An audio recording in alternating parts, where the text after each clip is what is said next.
Hello everyone and welcome to my channel. I am Angela, and for today's history project we're going to be looking at a Black History Month project I did last February.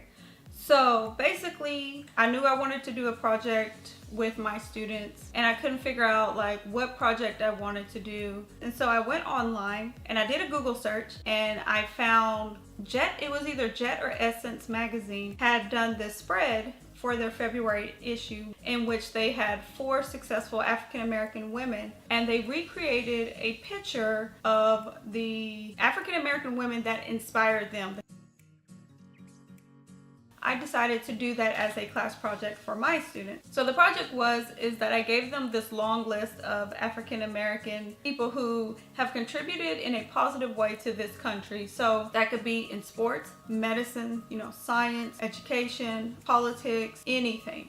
And so I went through and created a list of people. And so each student can pick someone off that list and recreate a famous photo of that person.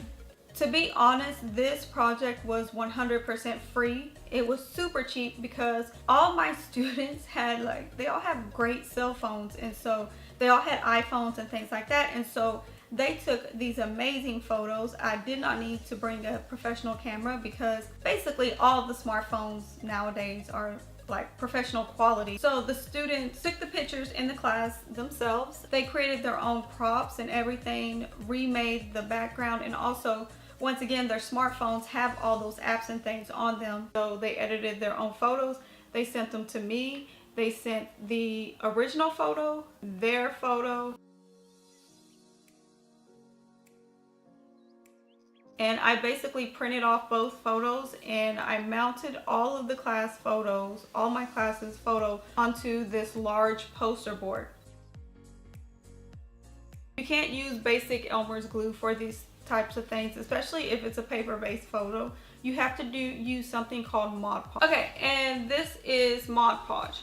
So Mod Podge, it's like white glue. It's very similar to white glue except for it's more of a sealer. So it's a sealer, glue, and finish. So it's going to do all the things that a glue does, but it's also going to put a protective layer over the photos. So basically what I did is I took all the photos, cut them all out, and then I put down a layer of Mod Podge, a layer of this stuff onto the poster board, a thin layer, not a thick layer. That's when you want to put it on.